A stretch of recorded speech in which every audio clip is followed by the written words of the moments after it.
Good evening, everyone. Welcome to the April 24th Lebanon City Council meeting. Our first order of business is the Pledge of Allegiance. Pledge allegiance to the flag of the United States of America and to the republic for which it stands, one nation, under God, indivisible, with liberty and justice for all. All right, we'll move on to the roll call members. Madam Clerk, call the roll, please. Mike Kincaid. Present. Keith Campbell. Here. Morris Jones. Here. Dick Robertson. Here. John Copeland. Here. Brent Weed. Present. Sierra Messenger. Present. Thank you. Okay, move on to the approval of the minutes. I know these came out a little bit late, or didn't? Wait. We're going to wait on these two as well? I didn't send Okay. it till after 5, so. Okay, we'll wait on the approval until our next meeting then, if that's okay. Thank you. First item up tonight, we have a special presentation from Josephine, or Jojo, where'd you go? Oh, in the back, okay. I'm here, but we're trying to get my computer set up so you guys can. You want to come back to you? Is that all right? What? We'll come back to you then? Yes. Okay, we'll come back to you then. All right, move on to old business then. No old business on my agenda. Is there anything from council? Okay, new business then. First item up is a food and beverage request from the Mental Health America of Boone County. Katie Pollock and Pascal.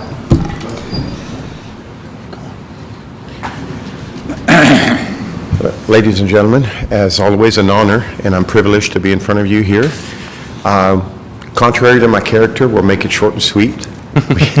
We've given you a synopsis for you to review at now or later, and I'll be glad to answer any questions. We're basically here to request some financial assistance to keep our Boone County children fed over the summer. We've been doing this for several years. Last year, we actually provided for 13,000 to 14,000 meals. That's breakfast, lunch, and afternoon snacks. And our goal is to do this or more this year. But our program is more than just feeding. We're providing our campers during the summer a chance to learn about the nutritional value. They learn how to grow. They learn about the cultural value of food. But they also learn the preparation of food because they get to work in our kitchen. We have a full commercial kitchen, and they get to work in the kitchen and basically prepare for each other and learn how to help each other through our program. And we have some partnerships with the Levitas family and with Second Helpings, with our master gardeners that are not only providing us with vegetables, but they're providing us with some opportunities to learn through their skills as well. And we have our own gardens also. And we're hoping to eventually come to also be an open site. So whenever we have leftover food, we provide it for the survivors of domestic violence that we work with. We provide it to the recovery houses, but we want to also make it an open site for anyone to come. But our first goal is going to be to go ahead and keep our Boone County kids from getting hungry this summer. And as you well know, it's not just the ones that are getting free and reduced lunches throughout the year, but it's everybody. Things have gone up so high, everybody's having a hard time keeping it up. We averaged last year 166 kids through the summer. We already have 171 signed up this year, and we're hoping to get up all the way up to 200.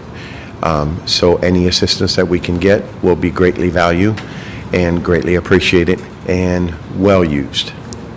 Okay. If you have any questions, I'll be glad to answer. Katie? I'll actually get over to John, the Chair of the Food and Beverage Committee. Pascal and Katie met with the Food and Beverage Nonprofit Committee, myself, Councilperson Wheat and Councilperson Messenger, on April 12th, made a presentation. They talked about the food program, the summer camps. Some of the things that surprised was like 2022, a little over 13,000 meals and snacks were served for the camp.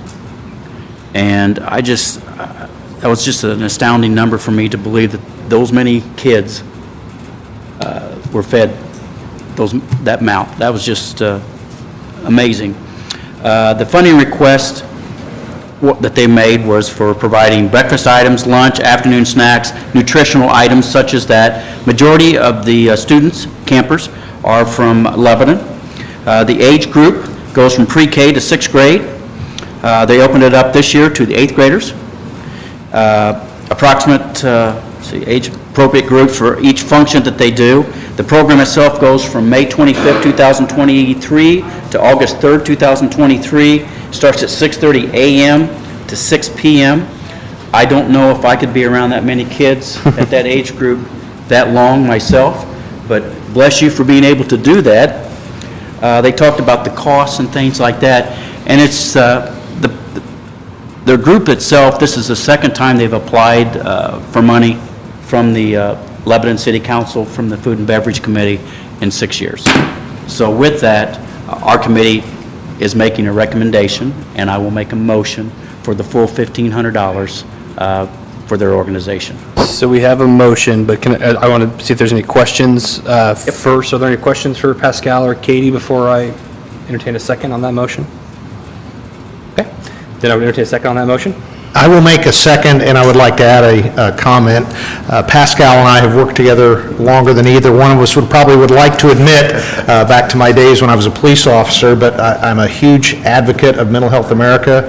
They're a locally based organization that they get my highest compliment, which is when I was a police officer, they solved problems. I could call them at 2 a.m. Jane Taylor was the former director, now it's Pascal.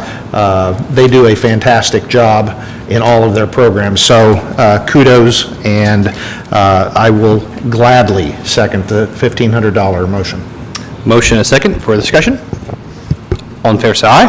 Aye. Those opposed? That is approved. Thank you, guys. And again, thank you for the work you guys do in our community. It's greatly appreciated, and our youth appreciate it as well. So on behalf of the community, thank you, guys. Thank you. You all. Thanks. We figured out the technical stuff yet? Yes. Okay. Everything should be ready to go. Sorry about that. Okay, we'll welcome back, go back to our presentation line then. So this here, actually, I'll just let her introduce herself, but this is JoJo. She's been working as an intern in my office, and she organized part of her kind of capstone project, a project she worked on, so I'll let her explain it. And part of her, what I thought would be a good experience for her would be to present her efforts to the city council and feedback and questions, and so feel free to grill her. So JoJo, take her from here. Yeah, so like Mr. Mayor said, I am a senior in high school at Lebanon this year, and I am an intern at the mayor's office as a part of our work-based learning program. I've been there for the whole school year and every other day for about 3 hours, so it's been fun. And so how I decided to come upon this is the mayor and I wanted a capstone project for me to work on, because there's a lot of, you all know, a lot of meetings in government that I would not be able to attend. And so we're trying to find something that I could work on year-round that was doable. And then through my talks with Mr. Mayor, we decided on sustainability in an e-waste project. I'm a part of the leadership team at the high school for LHS Sustainability Club, and so that's been a big passion of mine. I led the e-waste drive last year just at the school level, and that was great, and I wanted to continue it on the city level. A part of this, I met with Jennifer Lawrence from Boone County Solid Waste Management. I wanted to have like a drop-off site scattered throughout the city for e-waste, and she politely told me that that was not the best idea, as you can see from these pictures. So we kind of settled on a one-day e-waste drive in addition to the 2 Talks drop-off drives that happen in Boone County every year. So a part of this project, we had to figure out time and place, getting the e-waste distributor to work with us, the education aspect of what e-waste is electronic waste, and we also needed to get volunteers for an event. So our time and place was March 18th, 2023 at Lebanon High School. I chose this date because I really wanted a date that was far away from the Talks drop-off drive in April, so I wouldn't be confused with that. That was a Saturday. It was good for volunteers, and it worked in coordination with the school calendar. No sports, no Leprechauns games. And Lebanon High School is a town landmark, so everyone knows where that is. So it was a good communal meeting place for this. And it was also the place where the Sustainability Club originated. And it doesn't usually snow in March, right? It doesn't. I'll talk about that later, but it was really interesting. I talked with Jennifer Lawrence from Boone County Solid Waste.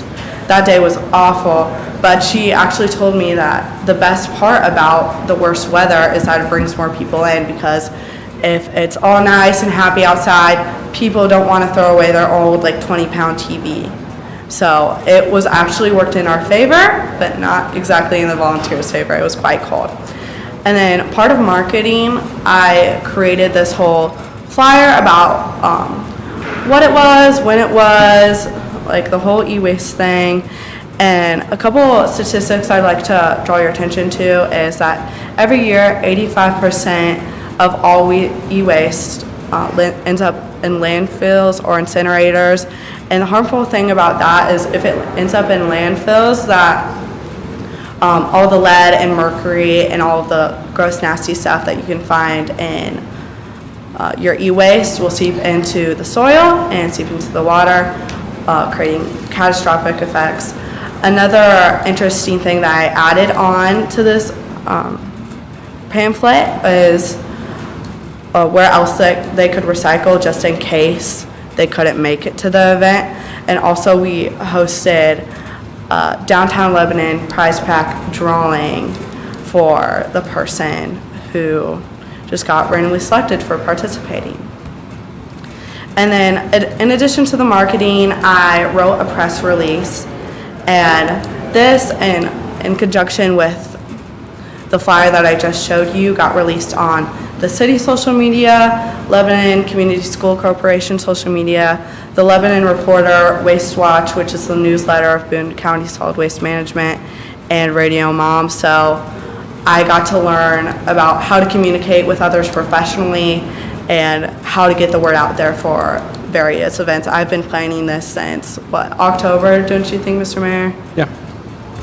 Yes. And the podcast too, right? Oh, yeah, and the podcast. I apologize, Joe, if he's in the room.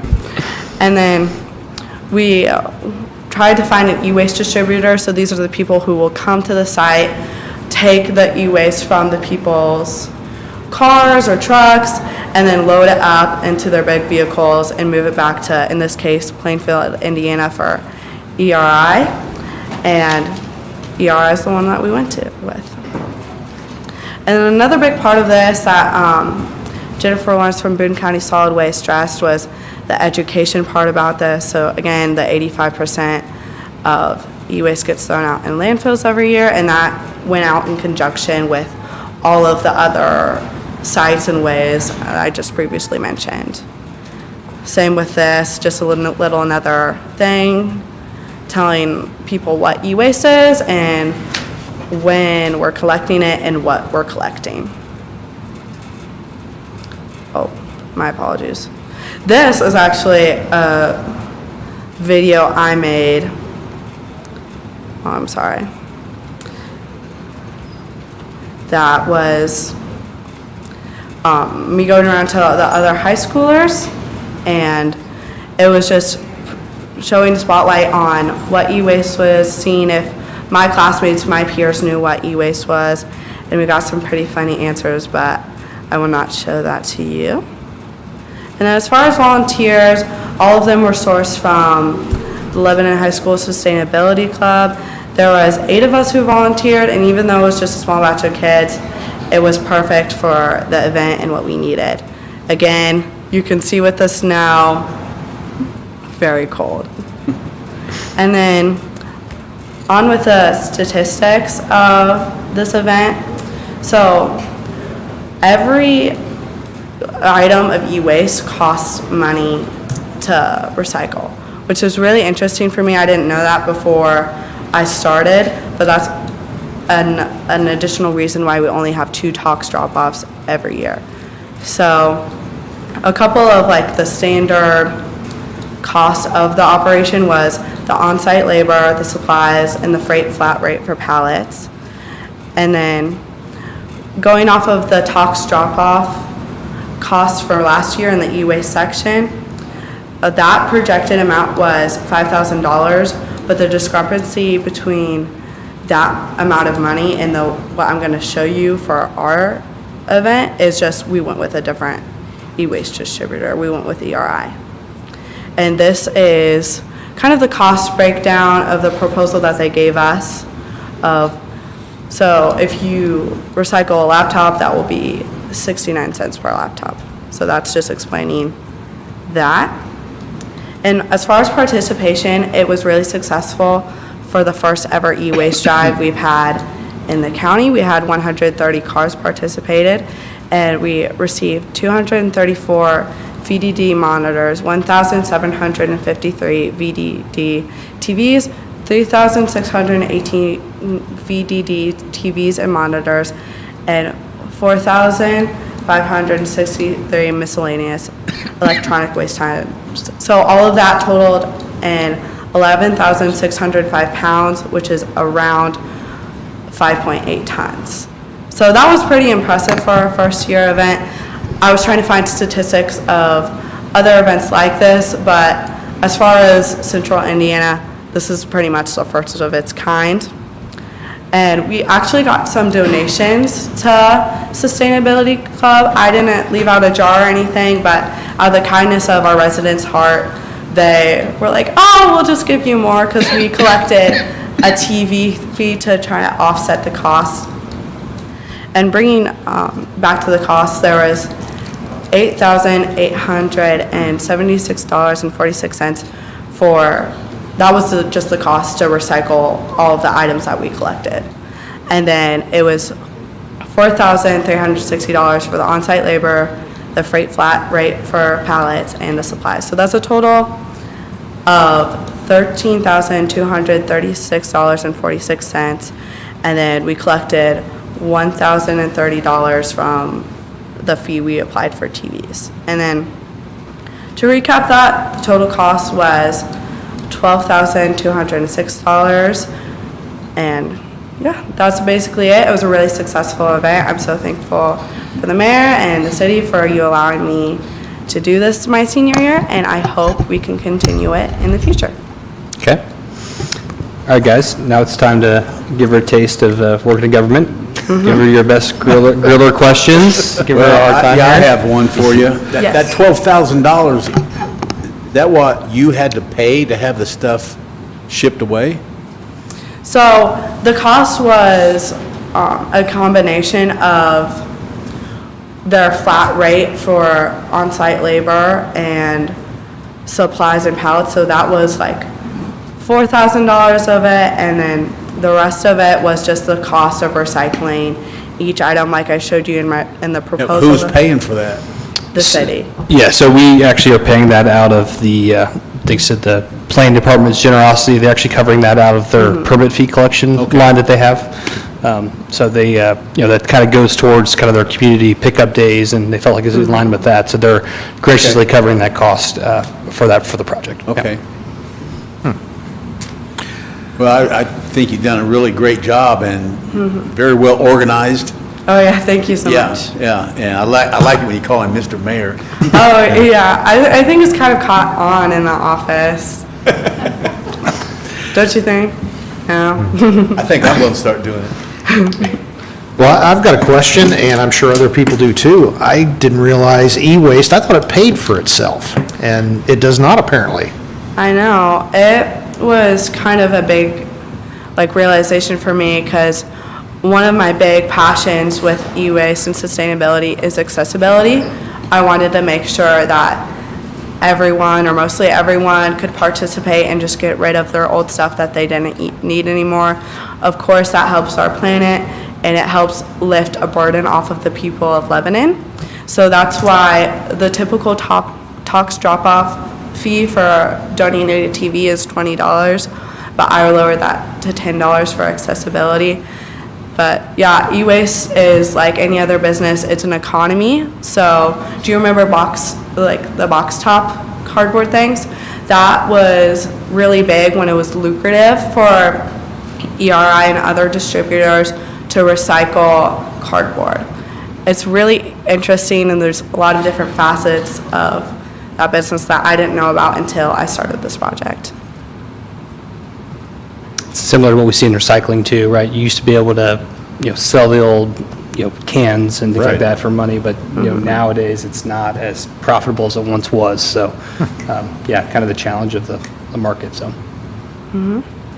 Josephine, I think you've done a great job. I work at a university, and we have a sustainability degree program there. You probably know as much as some of the students I advise. Because I ask, why do you want that degree? And they really can't say anything about it. But your experience here has given you really a good start in looking into that. So you did a great job.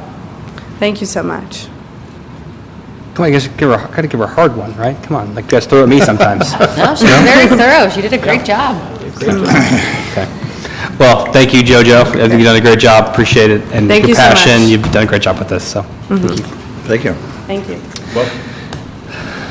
All right, we'll return to our regular scheduled meeting. Kevin, are you okay going at the end, or do you want to go before maybe your related appropriations? Is that fair? Is that okay to shift that around a little bit? Good point. I'm okay moving to the end, but I would say when it comes to the Sanitation and the- sanitation Okay. appropriation, that should probably follow, Okay. just so that everyone's making an informed decision. Okay. Then we'll go to Resolution 2023-05, additional appropriation. This is a line number, but it's in our CCD fund. This appropriation is for total of $900,000. Kevin, if you want to explain that additional appropriation, go from there. There's several Yeah. projects associated with that. Absolutely. There's a number of projects that I've listed on the agenda, and this is right in line with the last working session we had where we discussed this, in an effort to try to get these projects completed and fund some gaps. We were looking at CCD, which is a fund that we collect disbursements from the state on a regular basis, and it had a balance of approximately $900,000 at the time I issued this. It may be a little higher now, but looking at various projects that need some help to get over the finish line, there was the East Street lighting project, $95,000 needed to fund the completion of that and pay the final invoicing. There was Grant Street Phase 2. Grant Street Phase 2 is not an active construction project, but we need funds this year to fund right-of-way acquisitions and finalize design. That's a 2026 project, but we have preliminary engineering expenses this year. The next one is the Big Four Trail, the rural section. Primarily, we had some additional expense on the urban section. We also added lighting to the urban section, and these were expenses that happened after we had completed the grant cycle, after the original appropriation had been made. So we were using the rural funds to cover the gaps on the urban section. So this is really to make the whole project whole and complete the construction of the rural section, which is the reconstruction of the Big Four Trail from basically Hazel Rig out to Sarah and Plant Road at the edge of Thorntown. And then the next one, again, a project that's not scheduled for construction until 2027, but this is preliminary engineering phases for the Witt Road reconstruction project that would reconstruct Witt Road to a complete street section with sidewalks, with ramps, with pathways, with curb and gutter, storm sewer, and utility relocations, in addition to lighting and landscaping, street trees. Again, that's a reconstruction project that's not scheduled for letting and construction until 2027, but we've got preliminary expenses that we need to make this year to keep that moving forward and on that schedule. And then last, certainly not least, is the Elmwood Bridge. The bridge was primarily funded, as you recall, from our bridge bond that we issued year before last, and then through community crossings. Really, this is just some of the cleanup work that we have to do, primarily associated with 2 driveway replacements that we are making. One, in order to save a lot of money on the bridge construction, we negotiated a deal with one of the owners in Elmwood to use their driveway for access to Elmwood, so we didn't have to build the bridge in phases or in halves, if you will. And then the other one, immediately adjacent to the bridge, a home that's under major renovations. We negotiated a deal with that owner to allow us to stage construction equipment and materials in their front yard, and we said in exchange for that, we will replace the portion of your driveway and sidewalk that is adjacent to that staging area. Might seem minor, but our nearest staging area would have been the park, and I really wasn't excited about running construction equipment and materials and deliveries through Ullin every time we needed something from our construction staging area. So this provided great access to the site, and I think prevented potential future claims, and so we're taking care of those two items there on the Elmwood Bridge project. So again, if you total all those up, that total is, I'm sorry, the total line got deleted here. I'd have to. It's 900,000. Is it 900 exactly? Okay, sorry, I thought it was, for some reason I thought it was different than the balance. But yes, a $900,000 additional appropriation from line 4402001-423, which is our cumulative capital development line, again, which is a project typically used for infrastructure projects. We're currently using CCD funds on Grant Street. We've used CCD funds on East Street. A number of other projects have used CCD funds. So typically it is for capital associated with reconstruction of infrastructure.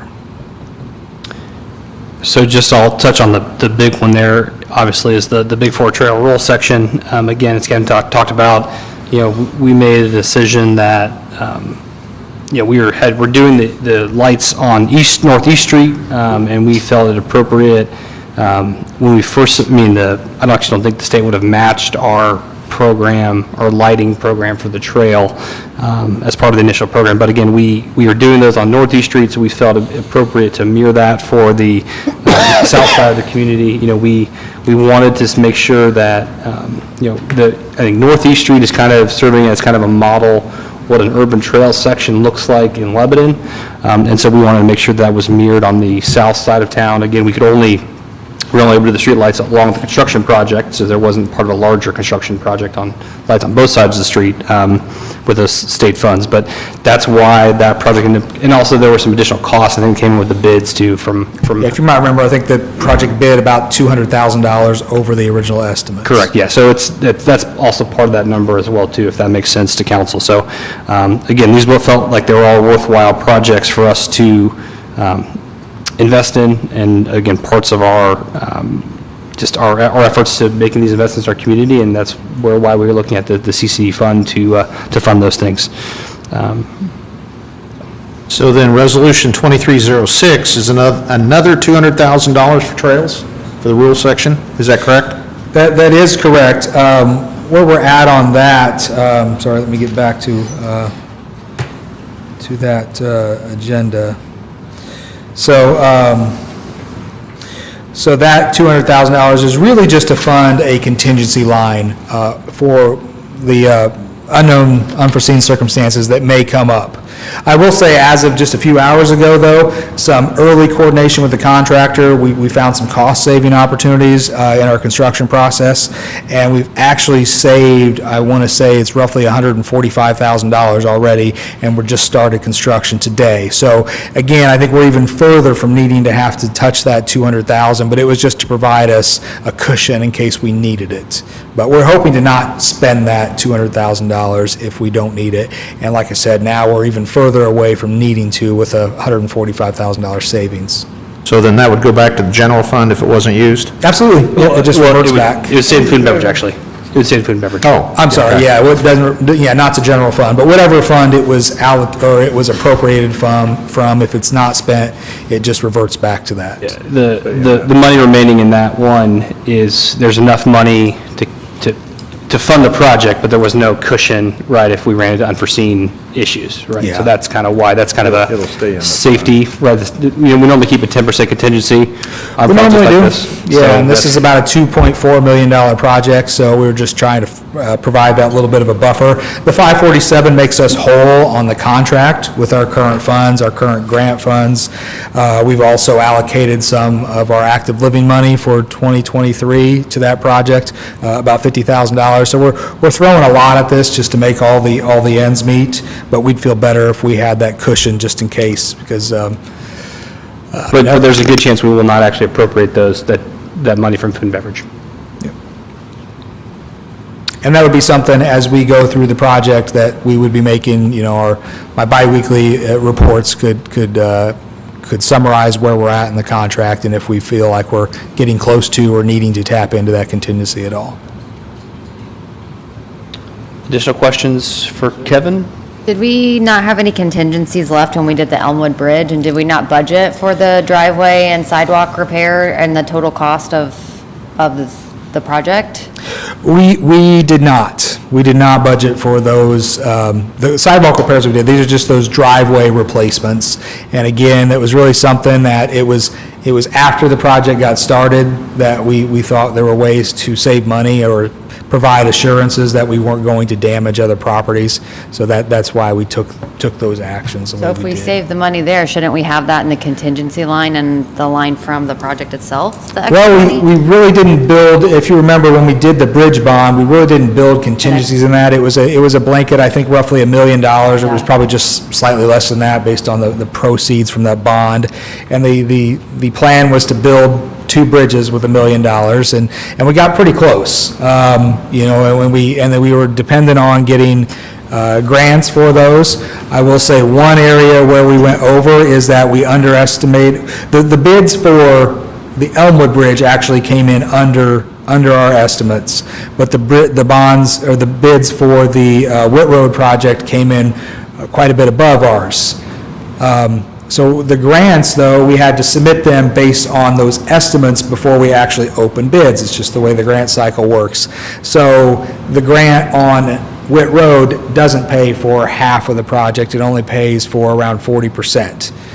Where the project in Elmwood, that grant does. So we're it's kind of hard for me to track every single dollar on this, but that's one of the reasons why we didn't get the grant money didn't go as far as the bond money didn't go as far as we thought it would, because we didn't get as much grant money, because the bids came in high on the first bridge, and, Well, and then also on the Elmwood Bridge, when your bids come in lower, they then do reduce the amount they match, right? So they won't increase to match if they're higher, but they will reduce it to match half if it's not, the bids aren't as high. So that's part of the challenge with that. yeah, I should have mentioned that. It's unfortunate the way the community crossing bond is structured, so it's just that. It's 50% of your estimate. If your estimate is low, the 50% dollar amount does not increase to match the percentage. But if it's lower, they make you give the money back so that they're not putting more than 50% in. It's the way the grant program works. So we actually, the bids for the Elmwood Bridge came in right at $500,000, and that is actually lower than our estimate. So we're going to have to give back about $15,000 to the state on that grant, which would be nice. We have a place to spend it, but the scope wasn't in the grant application, so we can't spend it that way. Off the top of your head, do we have any projects already committed to the CCD line that, that just haven't been paid out yet? No, there's projects that we're looking at possibly using that in the future, like primarily the Whit Road, the Fordyce Road project, continuing to save money through CCI and CCD to be able to fund that. But that is also something that we went through in that working session, was funding that partially through storm sewer and thinking about either a budget allocation or a bond issue towards the end of this year as we get ready to fund that going into next year. But that would be the only other project that's on that CCI, CCD list as we stand today.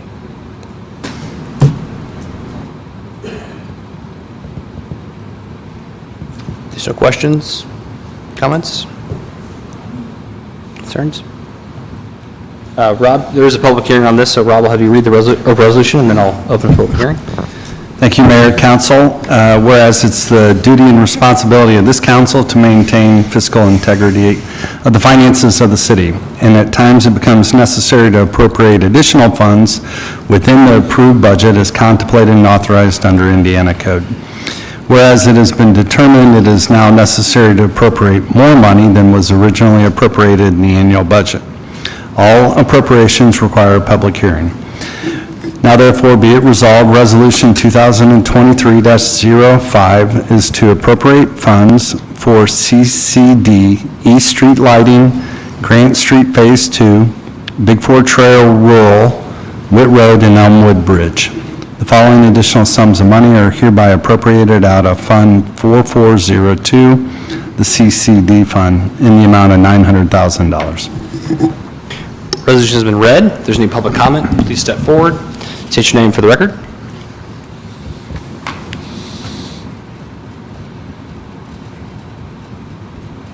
Seeing no sudden movements, I will close the public hearing. Further discussion from council? Would we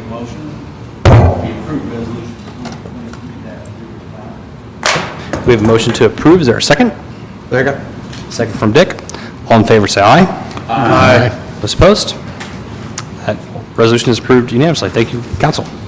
Okay, next up will be Resolution 2023-08, additional appropriation for the CCI concerning Riley Road. Kevin? Yep, thank you very much. Thank you for your action on the last one. On this one, this is for our CCI line, which is similar to CCD. This is cumulative capital improvements. And again, this is a state-funded funded line. This is not, I guess I should state that from the beginning, neither of these lines are property taxes, by the way. These are allocations that were given by the state.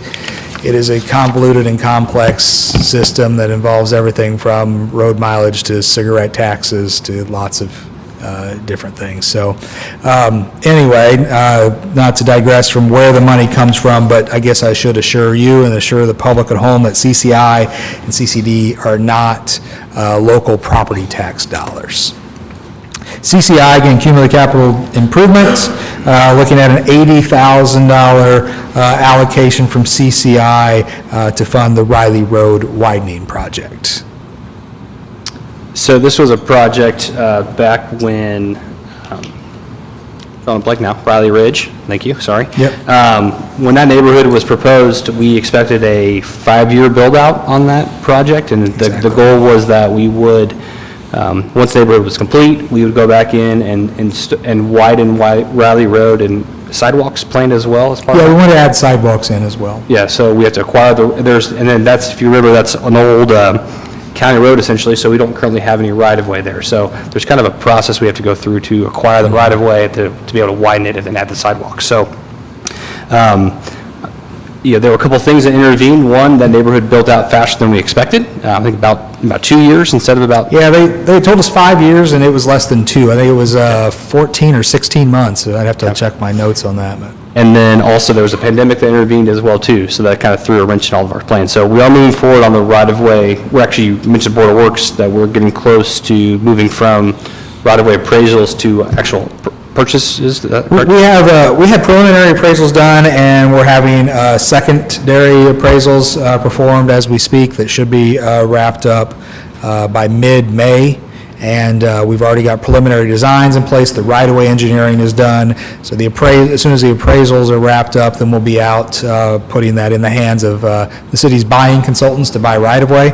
Again, everyone primarily owns to the center of the road. There are 4 parcels we need to buy right-of-way to widen the road and add drainage and sidewalks on the north side. Okay. So that's our plan. Questions concerning that project for Kevin? Okay. Rob, do you mind reading that for me? Thank you, Mayor, Council. Resolution 2023-08 is a resolution for additional appropriation. Again, it's the duty and responsibility of this council to maintain fiscal integrity of the finances of the city. And at times, it becomes necessary to appropriate additional funds within the approved budget as contemplated and authorized under Indiana law. It has been determined that it is now necessary to appropriate more money than was originally appropriated in the annual budget.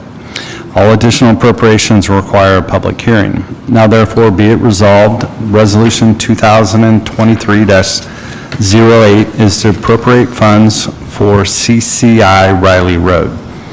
The following additional sums of money are appropriated out of Fund 4401, the CCI fund, in the amount of $80,000.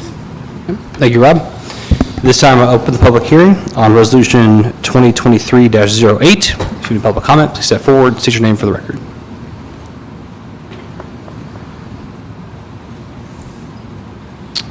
Seeing none, I will close the public hearing on Resolution 2023-08. Further discussion from council? No, sir.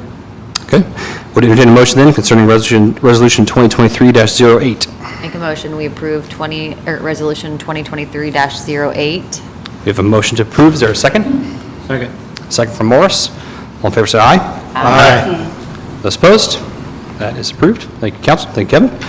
All right, and now I'm going to skip then to the Resolution 2023-06, which is the additional appropriation from Fund 4439, or Food and Beverage Fund, for $200,000. Again, this is related to the Big Four Trail Rural Section contingency. So Kevin, is there anything else you want to add on that? Nope, just round one, this is just food and beverage contingency for the rural foot section. We hope not to use it. Questions for council, for Kevin on that section? Refresh my memory as to what we're spending that on. I know we've had meetings on this, but I'm at a loss at the moment. Just on the 200,000 or? Correct. Bigger picture? Because I get the other as backfilling, something we had to move Yeah, the on. others is really backfilling and making the total project whole. This $200,000 is just to provide us with a contingency base in case there are unforeseen circumstances that might come up. that's right. Say, buried waste, or unforeseen soft soils conditions, or unforeseen utilities that may be running along the railroad corridor. So this would be to cover expenses that we and the contractor would have if there are unforeseen conditions that weren't covered by the original bidding documents. Like your contingency fund. Exactly. Yeah. But again, as you mentioned, we've already saved $140,000, so hopefully we're already almost have had that covered and we Yeah, don't touch this, so. We're really close to just making it work as it is. And we'll continue, like I said, we're day one into construction at this time, and we've found $145,000 working with our partners on the inspection team, and working with our partners at Reith Riley, the contractors building it. Some of these savings are actually proposed by them. So they've been a really good partner for us and a really good contractor, so we're happy to have them on board. And like I said, we're day one, and we've already found this. We're hoping that we can find more savings as we go throughout. But it's construction. You never know what you're going to find when you get out there, especially on a railroad corridor that's 250 years old, probably? older than the state of Indiana, so. Yeah. Other additional questions for Kevin on that? No, sir. Okay, Rob, can you read the resolution, please? Thank you, Mayor Council. Resolution 2023-06 is again for additional appropriation, and it is the duty and responsibility of this council to maintain fiscal integrity of the finances of the city. And at times, it becomes necessary to appropriate additional funds within the approved budget as contemplated and authorized under Indiana law. Whereas it has been determined that it is now necessary to appropriate more money than was originally appropriated in the annual budget, all additional appropriations require a public hearing. Now therefore be it resolved and adopted by this council that Resolution 2023-06 is to appropriate funds for Big Four Trail Rural, and the following additional sums of money are appropriated out of Fund 4439, Food and Beverage Fund, in the amount of $200,000. Thank you, Rob. Resolution's been read. Is there, at this time, I'll then open the public hearing on Resolution 2023-06. If you need public comment, please step forward, state your name for the record.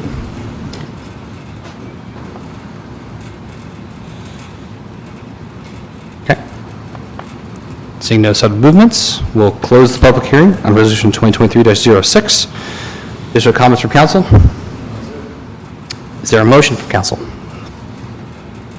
I'll make a motion, we approve Resolution 2023-06. We have a motion and a second to approve. All in favor, say aye. Aye. Those opposed? That is approved. Thank you, council. Thank you, Kevin. Okay, now we'll go back to the presentation concerning Stone Eater Bike Park. Kevin? Absolutely. Yeah, I appreciate the opportunity to do this. We've been talking about Stone Eater for a while. We're over 3 years in, we've been talking about this, and I think some of the comments I heard loud and clear when I was before you last time was that no one has a good handle on exactly what's been spent, what we've done to date, where we've been, where are we going. So I put together a report. I think I wouldn't say it's exhaustive, but there's a lot of data there if you've had a chance to look through it. It's 9 pages long, and I think the first 6 pages are trying to encapsulate a timeline of actions and updates that we've either given to this body or the Board of Works or other actions that have been taken on the bike park. And I won't read those 6 pages of timeline entries for you, but I'm happy to answer questions about them. I'm going to hit some highlights. I mentioned we've been talking about this for going on 3 years. This really started late 2019 as just a concept, an idea that we started exploring in our office and working with some employees in our office who actually live in the area. The Love family, many of you know, threw out an idea about the old landfill site, and to be honest, until they said something, I had never been there. And so went out and started walking around, and this seemed like a good idea worth exploring. So here we are, a few months after that, January 28th, late January 28th of 2020, we had a community workshop, we had a site visit, we invited a lot of stakeholders to look at the site. It was probably one of the most popular Facebook posts we've ever met. I think we reached 30,000 people, it was shared over 90 times all across the Midwest, and we filled the room behind us, standing room only, to talk about the bike park. So we were off to a good start.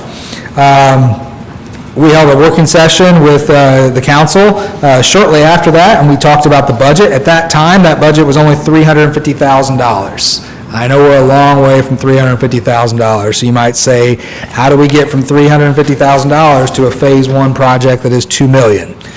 Well, at that time, it was really based on community stakeholders. It was based on groups that have built and installed similar-sized parks, at least what we thought would be a similar-sized park, assuming a 3.5-mile trail, a small pump track, jump park area, skills park, and a parking lot. Not unlike what you would see at Town Run Trail Park in Indianapolis if you were to go there. Small parking lot and about an 8-mile trail. So we were basing this off of those other stakeholders, the Hoosier Mountain Bike Association particularly, to say that project could easily be built today for $350,000. So that's where we started off, and that's what we originally presented to you. But I'll get through where we made all those changes. So we began developing our relationship with the National Interscholastic Cycling Association, great youth-oriented cycling association. Basically, like I like to say, it's like Little League for off-road mountain bike racing. We had our initial IDEM meetings back in February of 2020. In May, we started developing the logos. And there was other stuff happening in May of 2020, as you probably remember. So there was kind of a shutdown, and a lot of us were working from home at that time, but we were still working, developing the park logos, developing the park name. We ended up switching gears from Lebanon Bike Park to Stone Eater Bike Park, based off of some conflicts with the naming that we found in other places. We immediately started reaching out to the Indiana Wea tribe. We started reaching out to the Peoria tribe of Indians of Oklahoma. They are the governing body recognized by the federal government. Had good talks with them, had initial conversations about them supporting it. We moved forward in executing the NICA agreement, making projects announcements, and this time, this is from early 2020 to late 2020, and we've been meeting with IDEM. The cap required improvements with IDEM is what really first ballooned the budget from $350,000 to $1.4 million. So that was a big cost increase, and that was probably the biggest one-time increase we saw, but there were more that we saw later. If you remember then, in early 2021, that was when we got a little sideways with the county. They issued their director's determination that we required a special exception. We appealed that to the BZA, we appealed that to judicial review, and we're going through that process through most of 2021. In 2021, in May, we did some additional appropriations for groundwater monitoring, again, based on the responses we were seeing from IDEM. We also were putting this into the American Rescue Plan for $500,000 of funding through that program. We had some large donations that we were actually that we were working through at that time that have since fallen through, unfortunately, but at that time, towards the end of 2021, that was when we sat in here, and I think there was I want to say a sentiment, because there really wasn't an appropriation made, but we talked about a commitment to match funds that we could raise. And there was a number of $500,000 that was thrown out that could be used to match those funds from food and beverage. It was shortly thereafter that we actually received the favorable findings on our appeal to judicial review that cleared the way. Then as we go into 2022, we did tree clearing contracts based on IDEM preliminary approvals of our tree clearing plan to start tree clearing and get those trees out of the way before bat season at the end of March. At that time, we were looking at our construction budget in 2021 that was $1.4 million. Although we had went through the county approvals, we weren't really interested in going back for any other variances. So the county administrative approvals had been added about $500,000 in fencing, decorative fencing, and landscaping to the project. While we were looking at this, we had started to design out some of the additional trails we might build. That was about $100,000. The groundwater monitoring system, we thought at that time, was about $100,000. And then pandemic cost-related increases in labor and fuel and materials added about $600,000. If you added all those together, we went from $1.4 million to $2.7 million. And we presented that to you at the end of February in 2022. Shortly thereafter, we got all our approvals in order through the Trophy Club. We began the tree clearing, and you did an additional appropriation from the sanitation line to cover the tree clearing costs at roughly $150,000. And we had, at that time, completed all of our IDEM geology approvals. So that was everything associated really with below-grade activities, with the landfill, with groundwater monitoring, and we were just working then on engineering approvals. Let's see. We knew that was too much of a cost. We had a working session, a special meeting with you guys in April of 2022. We were able to value engineer a little bit out of that project and get it down to $2.2 million. We wrapped up the groundwater monitoring system. The next real thing on our radar was the READY grant funding, which was not unlike American Rescue Plan, but it was a way for the General Assembly of the state of Indiana to put money into local economies for economic development purposes. And so we were working with the 180 Alliance, which is a 6-county region, primarily on the west and southwest side of Indianapolis, that had put together this region, this executive committee to go after funds. We're still working through IDEM resubmittals and working through those engineering enclosure items. Then late last year, getting to October, we're talking about delivery methods as we think we're getting closer to approvals, and we're proposing to deliver the project with a construction manager delivery method.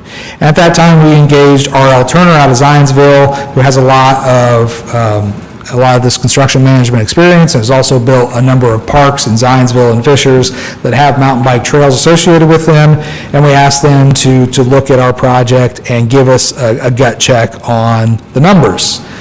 Unfortunately, this is where numbers went up again. They saw construction cost increases needed on trails, on landscaping, primarily the landscaping required by the county. and some small increases in site utilities, and also suggested a more healthy contingency.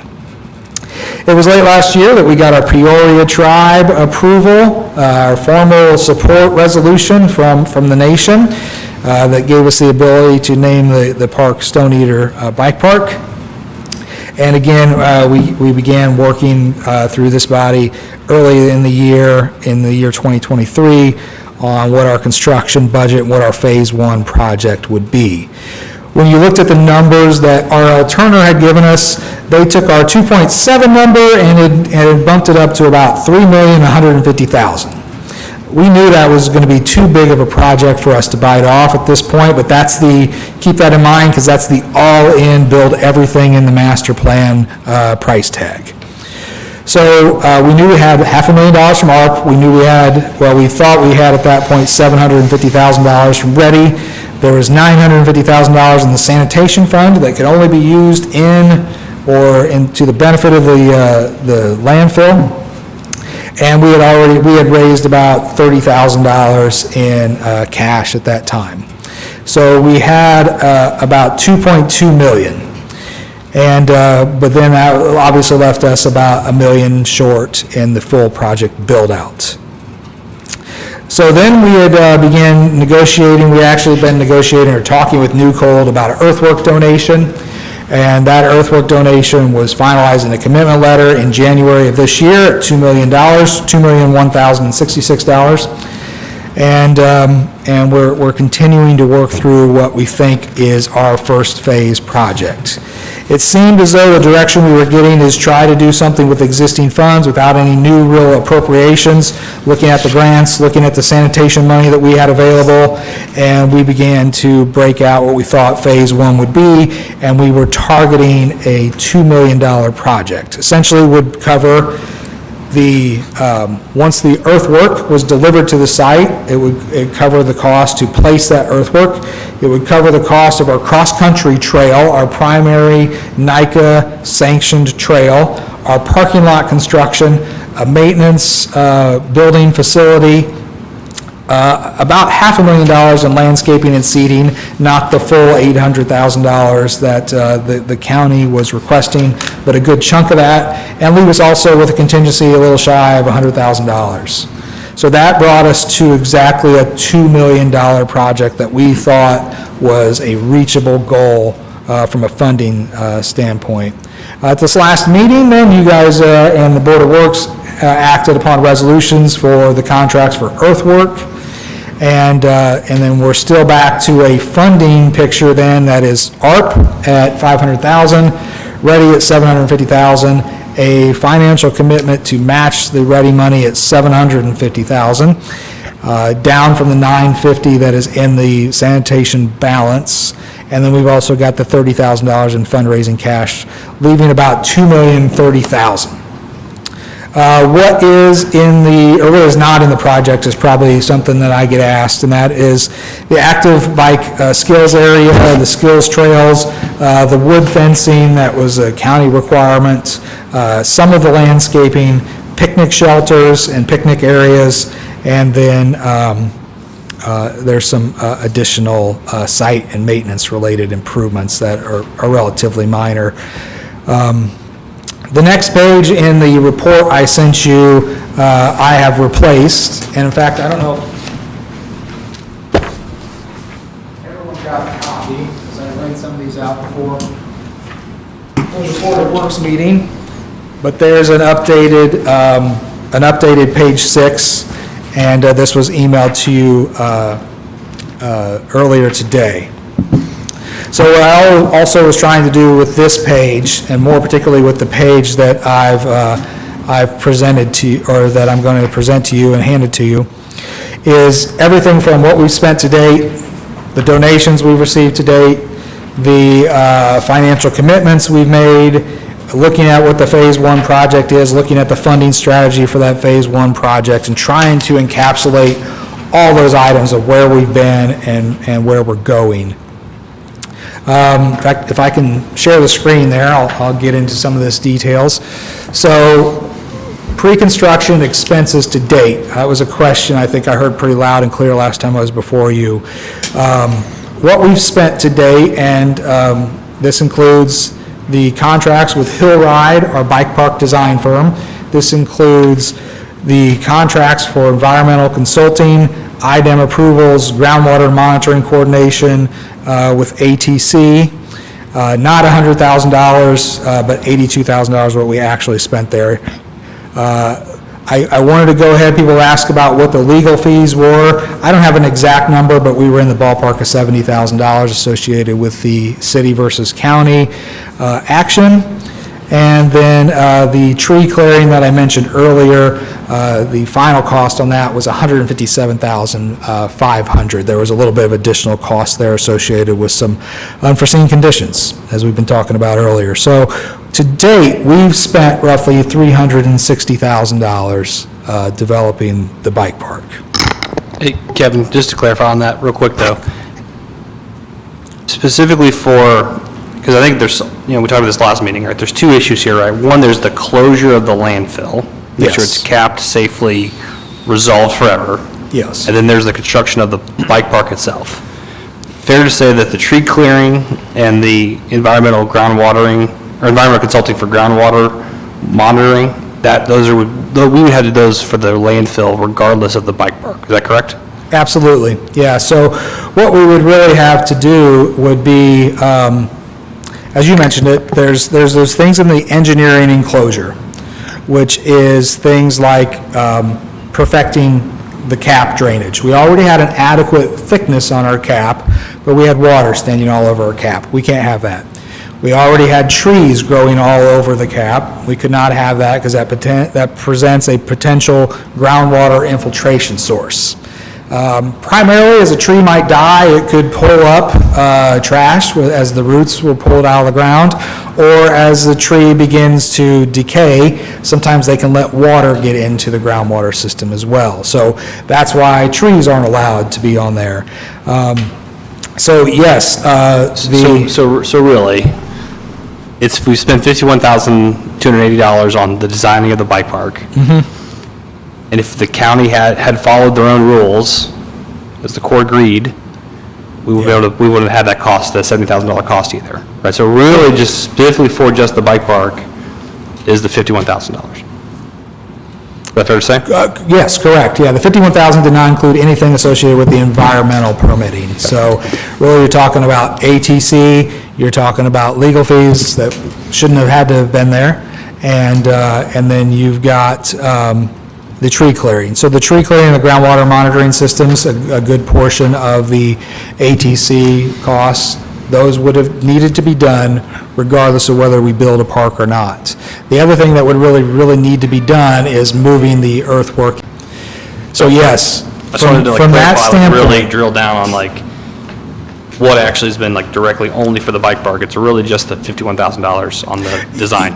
yeah, good point. I see, I'm not taking the hints very well. Yes, the only thing we've really invested in the bike park is the $51,000. The rest is all associated with the environmental permitting, associated with perfecting the cap. So that, and these are things that if we were closing the landfill today, we would have to do all these things.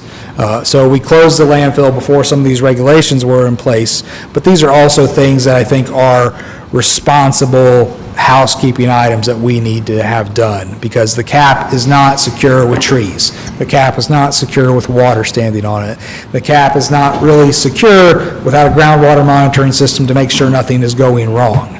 So those things, there's two projects really, if you will. There is bringing the landfill up to standards, and then there is building a park on top of the landfill. So the math I have is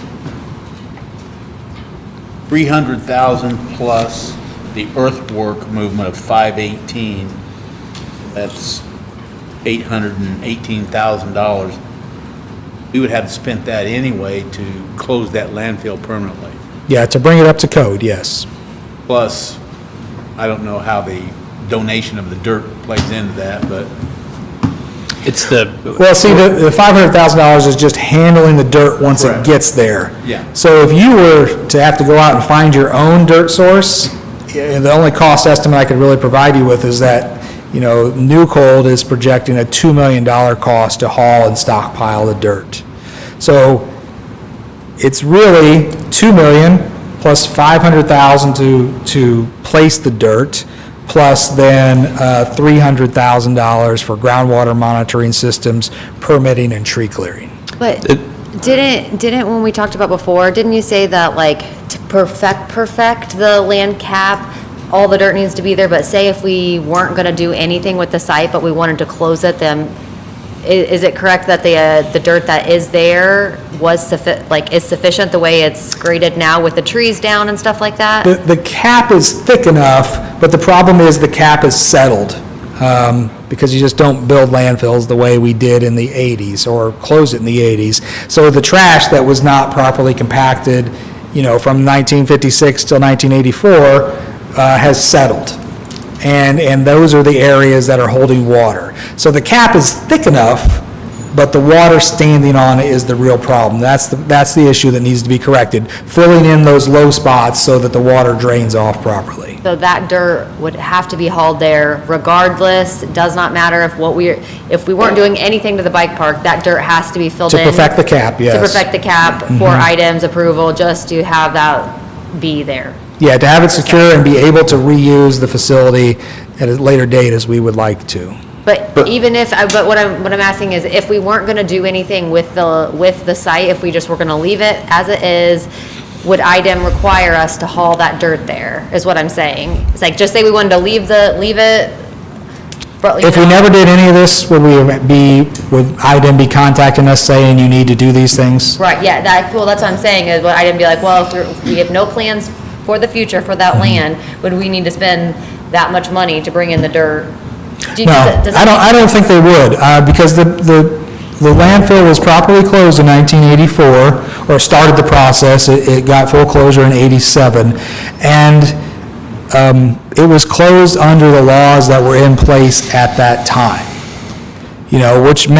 which didn't require these things. So these are more what the new laws would require, and what I would say is also the responsible thing for us to do to make sure that we are protecting what is a potentially environmentally concerning asset. If water is allowed to stand on it, water is allowed to potentially infiltrate, water could then go into the groundwater without any kind of a monitoring system to speak of. Right, I understand the monitoring systems and stuff So like that. IDEM would not have said because we got it officially closed, right? But because it was closed back in the 80s under those rules, doesn't mean that it's closed Right, properly I based on understand that. today, I right? So understand that. I probably wouldn't come to us and say you have to do this, right? Because we got the approval to close it.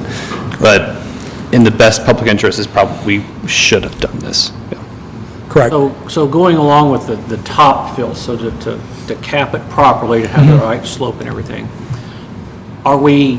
if we go into phase 2, do we have to bring in more dirt for the other part? No, we've redesigned the mass grading plan so that the dirt that is being offered to us by New Cold is enough to perfect that.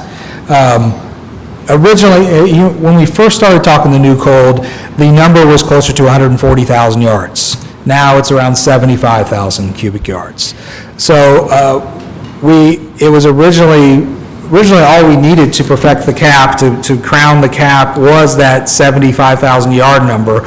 When they called us and said, could you take 140, we looked at how we could increase the mounding to create more terrain out there. But we didn't have to do that. Again, that was, back to your question, that was really more things we would like to do to create a more visually and interesting park facility. So we went back down, because that's all the dirt that's available to us, to what really the minimum is to create that positive drainage. Does that make sense? Yeah, because like the mayor was pointing out, I think in the past, we've not made the distinction between the bike park and our obligation as a city to close the landfill properly. Now, could we bring more dirt in the future if we wanted to create the terrain that I just talked about? Yes, we could, but that would be another, I think, permitting exercise we'd have to go through with the state. So we've redesigned the park to balance at the 75,000 yards that is being offered to us. and not planning. Any future phases I'm talking about aren't involved. There might be some import that's needed, but it's not 70,000 yards again to do future phases. So just so I'm clear, if we did nothing else as of today, we just lock the gate and walk away, we would not suffer any legal repercussion, and we have already done more than the minimum required of us by putting in monitoring wells. Is that correct? Yeah, I think that's fair. I mean, the monitoring wells are in there, we've removed the trees. And the trees, yeah. Again, I think to the mayor's point, I don't think the state would ever knock on our door and say, we know we closed this in '87, but it's non-compliant and we need you to fix it. Now, I'm not saying that's the best action for us to take, is to say, well, we had it properly closed, we're not environmentally responsible for it, because we still are responsible for it, because it's still our asset, we're still the ones that buried whatever is buried out there. Sure. But, It's still a liability to us, and it becomes a risk and policy question, right? Is do we want to make sure it's closed to today's standards, or do we want to just say, hey, it's good enough, and we go forward? Well, I'm going to go ahead and say what I'm thinking, which is, this wasn't an issue until we wanted a bike park there. I just think that everyone's just a little number shocked by the amount of money that's going to be needed, whether the city's portion and/or grants and all this, to create the bike park. And the way I think it would be a great amenity for the city. I think people would use it, but it's a lot of money for the amenity. I don't know if that's just my personal, not saying what everybody else on the council feels, but I just think it's just a lot to think about. So the couple factors here too, right? We also have to consider, so the $2 million number, right, on the Earth donation, right? We're using that to get the $750,000 grant from the READY grant, right? So if we don't build the park, right, we don't get that grant, right? And also, I mean, the American Rescue Plan money was already approved under the council resolution as the plan. Now, granted, that can be amended if we choose to do so, but the sanitation fund, which is what we're talking about tonight, that's money that we can use to resolve the situation, right? And then by doing that, it then unlocks all the doors that have been built to park, right? So I know they sound like big numbers, right? And they certainly are, but we've been able to cobble together between READY grant, American Rescue Plan money. I mean, we're not taking money away from other city projects to do this, right? This is. Well, there's always an opportunity cost. Fair. But, I mean, these were, you, as the council, made the decision to give $500,000 to the bike park as part of the American Rescue Plan, right? That was a decision all of you made. Kevin and his team have been able to go out and find, hey, let's layer these grants and matchings on top of these, right? And to make this park a reality. And that's been what we've been working towards. And yes, they're obviously, this has grown than what we initially thought, but I think we're solving two problems. One, I think we're making sure that we do limit our long-term liability from the way the landfill was closed to today's standards, and no one could say, hey, you guys didn't do this right going forward. And two, I think we're reusing, it's an adaptive reuse, and to make this into something, an amenity for the public, right? Because you're right, we could close it and the gates are shut and it's just a mountain of dirt and it just sits there and it grows back up with what grows back up there. And we go in there periodically, clear out the trees, make sure we're not penetrating the cap, like, we could do that, right? But then we have an asset, or we have property that's providing no benefit to the citizens, right? So if there's a way to do both, that's kind of why I feel like we should need to discuss this. So. Well, to explain my position, I am not against a bike park per se. I'm against starting at $350,000, and the final number on this sheet is $4.4 million. That would do the federal government proud, and I understand some of that's donated material. I would suggest, after hearing the presentation, and we probably cut Kevin off, and he's probably not finished. Okay. We've only spent $51,000 on the bike park. We often spend engineering funds on things, on plans that'll sit on the shelf.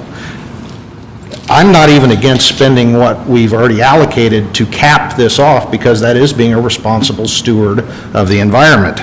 But I think the costs escalating with the bike park, the project is growing and growing and growing every day.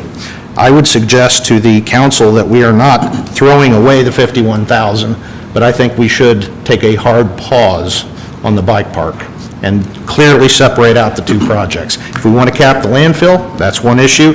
If we want to build the bike park, that's another issue. But personally, I feel we should take a pause to reflect on it before we spend any more money on it. Well, that total of $4.4 million, $2 million of it is donated dirt. I get that, but do you Yeah. think anybody on the street is going to walk up and say, you know, And they're going to look at $4.4 million? An additional 1.2 of that is the grants as well for this too. And I'm not saying we stop the bike park, but I put this clearly, and you get tired of hearing me say this, this is a want, this is not a need. And I would even say capping off the landfill is not a need per se. Maybe a moral responsibility, I can see that, you can convince me of that. But I'm planting a flag tonight, I'm not in support of the bike park as of right now.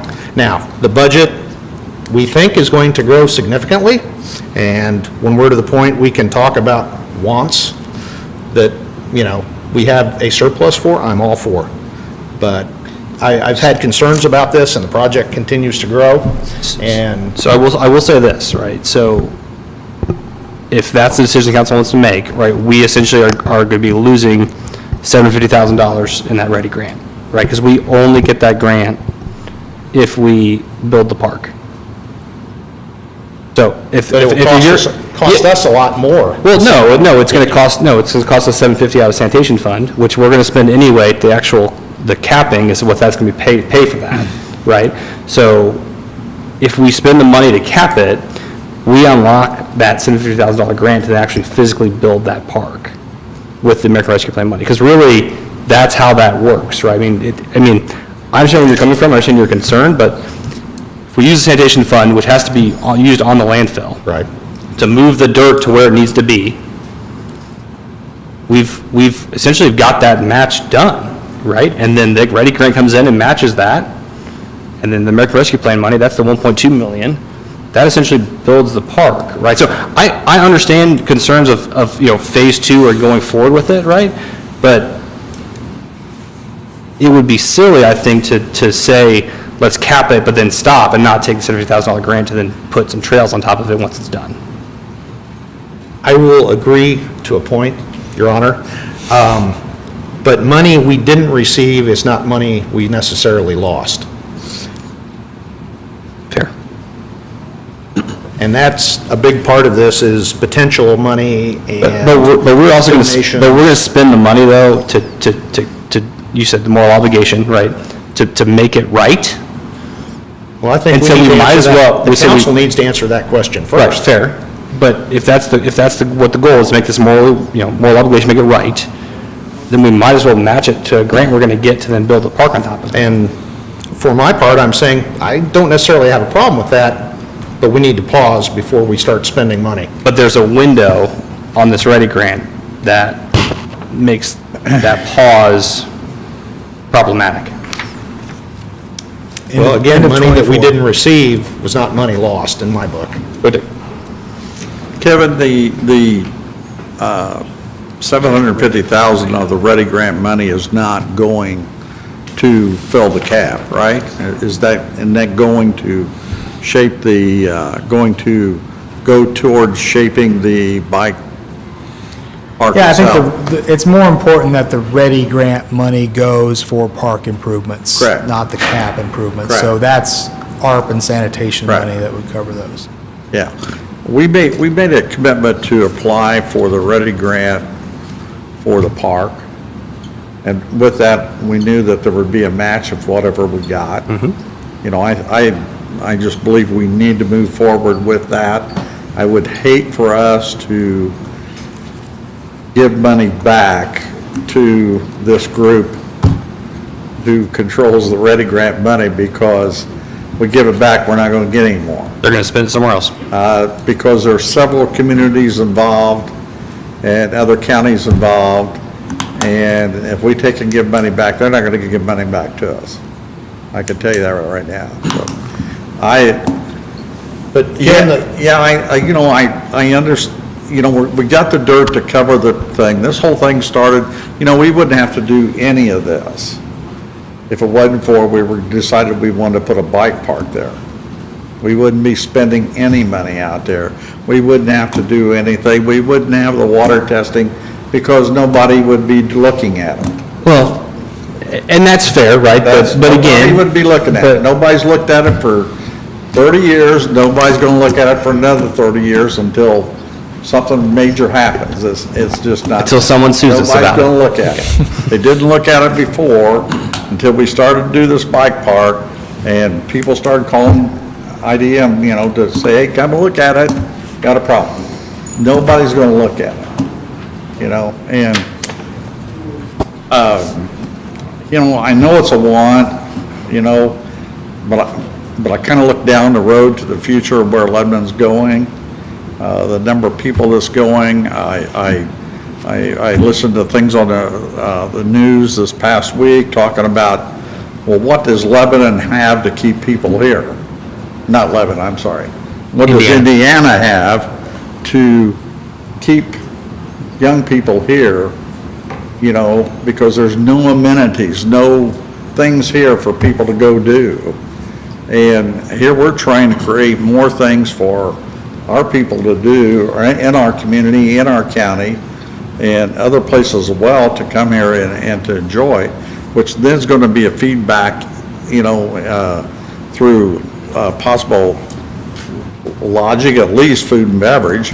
There's going to be a give back in that because everybody's going to stop and get something to eat somewhere, so, we're going to reap some benefits on that. But, I know there needs to be kind of like maybe we do the phase 1 and that's it. We do the phase 2 later on when we can, when we got more funding available.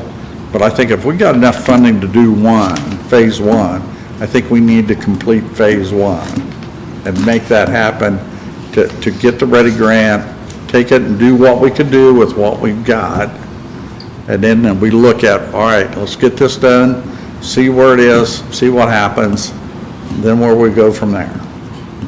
I agree, because I'm looking at the future of making sure that property doesn't harm any water.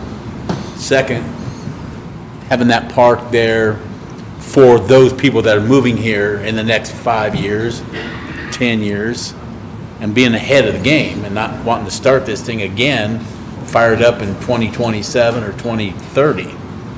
So we've got it all in place now to get it done for phase 1, and let's just get it done. I think a part of our issue, and I'm going to go back here, it's just point of clarification, and Kevin, I like you put this timeline, but the problem is this timeline for the city council had huge gaps in it. And so we're just kind of bringing ourselves up to speed, because back on January 30th of 20, the budget of $350,000, and you wrote in here, it only talks about the park. And then later we understand that this other thing has to happen. And so those things have been going on simultaneously, but with only one word. It's called bike park. I like the fact we have phase 1 or phase 2. I think that makes it more clear, but we're just kind of coming up to speed here. I'm not against the bike park. I bet it's just that we're trying to absorb a lot of information here, and we're finally getting some clarity, on what people can understand, because if you talk around town, it's bike park, but we got to do a lot of stuff to make that even happen, which is the cap. Yeah. And that's been missing in the conversation. So I do like the fact you brought this up to speed like this and give us some numbers. I think that's been important, because I think most people don't understand that the foundation has to be the capping properly, and whether it's moral or whatever, I think we have to do those kind of things. Yeah. But That's, if you go back to 2020, it was only introduced, 350,000. It says clearly here in your details, Yeah. it says bike park and the IDEM was on board. That's all it said. Yeah. So we're kind of getting information now, which we need. Yeah. But And not that- opposed to and the that- bike park. I just want to make sure. And I know, everybody's- I mean, I hopefully you guys can, have some trust in me that understand that when I told you 350, that was what I thought it was going to be. Oh, yeah, That and was that's not good. a bait and switch. I knew it was really going to be $4 million. At the time, again, we had insight from people that had built similar parks. We had an initial conversation with IDEM, can we do this? Absolutely, you can do this. This is the permit you have to submit. There really wasn't a talk about the improvements that we would have to make with that initial conversation. So, this was coming from a place of an assumption that the bike park was properly closed, or, excuse me, the landfill was properly closed. There was nothing more to be done but build some trails in a parking lot. And obviously, that was a poor assumption, and I'll take responsibility if the right questions weren't asked to IDEM with that initial meeting that helped us to confirm $350,000 was acceptable. If you look at the construction numbers, we've got $460,000 in cross-country trails and $300,000 in a parking area improvement. So we're at, what is that, $775. Still more than the $350, but if we had only went from $350 to $775, we probably wouldn't be debating this as we are tonight. But obviously, you can see the other improvements. We weren't planning to build a maintenance facility at that time. We weren't planning on landscaping and seeding to the level that we are showing. Obviously, we weren't planning on the earthwork operation. So it's a lot that's grown it, and trying to walk you through that. And I realize if there are communication issues over the last 3 years that have led to misunderstandings, and that's on me. I take responsibility for that. But this is where we're at, and to some of the points that have been made, we feel successful that we've raised $1.25 million in grants. We feel that the match of another $750,000 from the sanitation money that doesn't take money away from any other city programs gets us to the $2 million that's needed now for the Phase 1. But again, I defer to you guys on what you want to do, but we are hauling dirt in, so we will move forward with fortifying the cap if that's all this body wants to do. With that, I'm happy to answer more questions, but I think that gives you the snapshot of where we've come from and how we got to this point. Kevin, I've got a question for you, but I wanted to address something. I completely agree with my fellow council members that we need to plan for the future. We need activities for our residents. We need things to attract people here. But I would also add the caveat, there's a cost. Personally, I want a 35-foot cabin cruiser, but it wouldn't be responsible of me to purchase it today. So that's all I'm going to say on that. What if we vote on this additional today, what does the 750 go for specifically? Just earth, dirt? Well, if you were to vote for the 750, so then we have the 750 from sanitation. That matches the 750 from Ready, plus the 500 from ARP that you've already allocated. That gets you to $2 million. In fact, if we can share the screen again.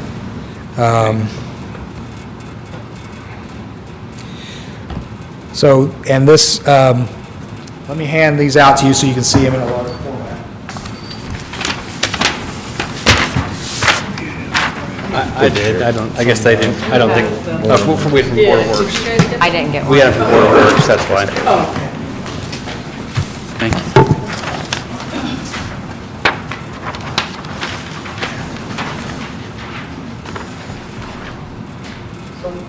What you see on the screen is the same thing you were holding in your hands. So what I've done is the yellow areas are areas that are excluded, areas not included with Phase 1. So you can see, as you come in here, you get the road in, you get some level of park signage. But you do not get, sorry, it's time for my medicine, or my daughter's medicine, I should say. You do not get the picnic area. You do not get this more welcome area and picnic area that is, sorry, I don't have a cursor, do I? Just to the right or to the south of the entry drive. But you get the parking area, you get the maintenance garage area, you get the gray lines that go throughout the projects. Those are the cross-country trail, that NICA sanctioned course that continues to go throughout the project in the center of the region. You get an access road, a gravel access road built to the north property line. Again, the gray line is all the NICA sanctioned course. This large green line sort of streaking through the plan, that is just grass. That has to do with sort of park operations for a potential, racing event. But what you don't get is you don't get that active skills area with another trail with pump tracks, jump tracks, kids tracks, and a skills training park. What you don't get are these areas that are around the perimeter that are the additional skills trail, the trees and boulders that we have piled up there that we took off the site or have been donated to the site. So you would just get that centrally focused cross-country trail, and you would get an area to park, and you would get the landfill completely capped and protected responsibly for the future. So that's what $2 million would get you. According to R.L. Turner, they think it's another $1,150,000 for those things in yellow. But again, that's something, I understand budget constraints. Trust me, we deal with a lot of budget constraints in the construction world, especially under this climate. If that's something we want to look at for the future, whether that's a year or 5 years or who knows, that's fine. We will have this on the shelf and can be thinking about that at some point down the road. So here's the challenge, Brent. If we approve the appropriation tonight to fix the cap with the sanitation fund money that can only be used on the landfill, that will automatically trigger the Ready Grant funds match, right? $750 there, and then the $500,000 from ARP, which we could use now, right? That's already been approved. So we're kind of in a position where if you wanted to just cap the landfill and be done with it, we would just have to say, thanks, no thanks on the Ready Grant, even though we're already spending the same money. And then we'd also would have to reallocate that $500,000 from the ARP plan somewhere else, which obviously you guys can do. But by you saying yes tonight to say, let's fix the cap on the landfill, we get the park built from the grants. So just from the commitment we've already made, there won't be any additional financial requirement of the city. Is that what you're saying? Not for phase one. That's, For what's shown on the plan there, everything not in yellow, that's $2 million. And that is funded by ARP, Ready, and sanitation. no contingencies, There's contingency built into there. additional people. There's contingency built into there, and there was $100,000 given to us by the CVB. That is supposed to be five payments of $20,000 year to year, so over a 5-year period. I was not planning on using that for construction, planning on giving that to the park for maintenance and operations of the park. I got a question. Yeah. Landscaping and seeding, is that the requirements that we have to do for the county for the landscaping? No, it's some, sorry, let me rotate my view back here. So if we can share screen again. So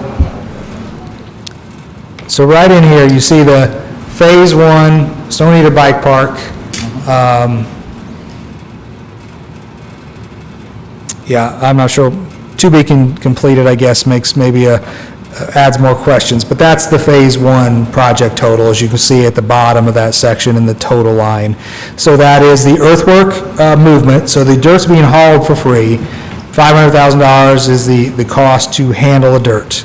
$460,000 is the trail, the cross-country trail construction, as verified by R.L. Turner and their sub-consultants, Progressive Trail Construction, and to build the cross-country trail. $314,000 is their estimate for the parking area construction. $100,000 is the barn that we would build for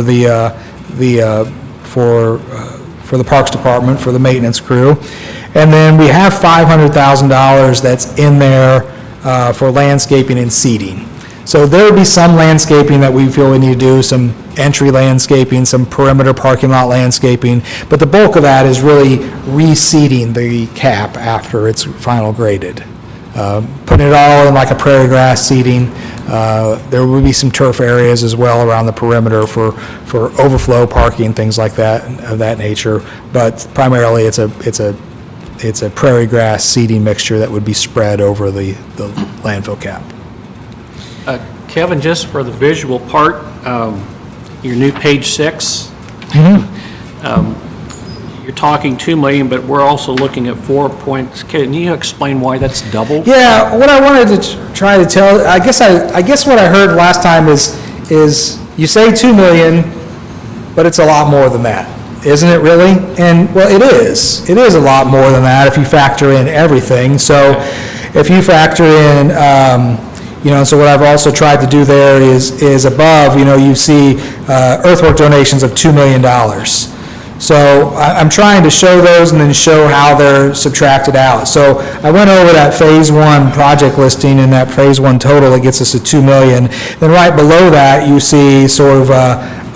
see construction budgets, and then you see how we would choose to implement that. So you can see the grants and financial contributions or financial donations total $1.38 million. You can see that we received an earthwork donation of $2 million. We've got the financial commitment to the city, the $750,000, which is the only financial commitment we're asking for, of $750,000 from sanitation. And then you've got all that pre-construction activity. So if you were to add all that in together, you get to this $4 million range. So Kevin, fair to say, again, the money that we can't spend, money that we could spend elsewhere on this project would be the $500,000 from the American Rescue Plan, right? That could be used any city project, use it wherever we want it. The American Rescue Plan, yes. Right, yes. Fair to say that we're essentially getting a $4.4 million park for $500,000 because we're layering in, the sanitation fund has to be spent in the landfill. Yes. And the $750 is coming from the Ready Grant. So we're essentially getting a $4 million park for that American Rescue Plan money, essentially. Yes.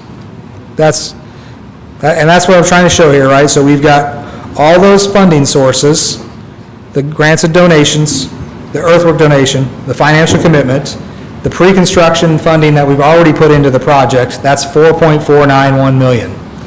And then underneath there, you've got, I'm showing that we've already put those expenses out. We've already got the earthwork donation that is coming in as an expense, and then you've also got the Phase 1 construction that I went over up above of $2 million. So you're right, you're putting in your $500,000 ARP, which could go somewhere else. And Sanitation money really, sorry? And our matching 500,000, our matching, $750. Well, 750 but that can only be used at the landfill or for And that's what I guess I'm trying to say, right, is that is sanitation money. So we reached out to State Board of Accounts and DLGF and said, what can we use that money for? This was set up to run the landfill. And they basically said, it needs to be related to that landfill, unless your ordinance restricted its use in some other way.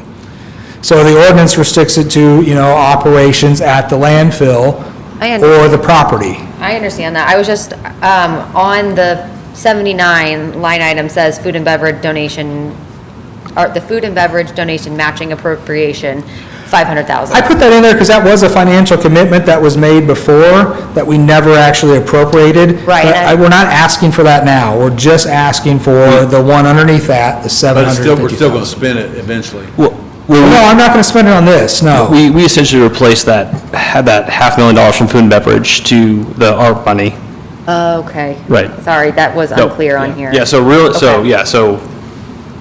that's where, really the only money that we're deciding to, Rescue plan money is replacing the F&B. yes. So I think, back to the point, right, you have the $500,000 from rescue plan. Yeah, you could give that to any project in the city. The $750,000 from Ready has to go to this, that's what it was awarded for.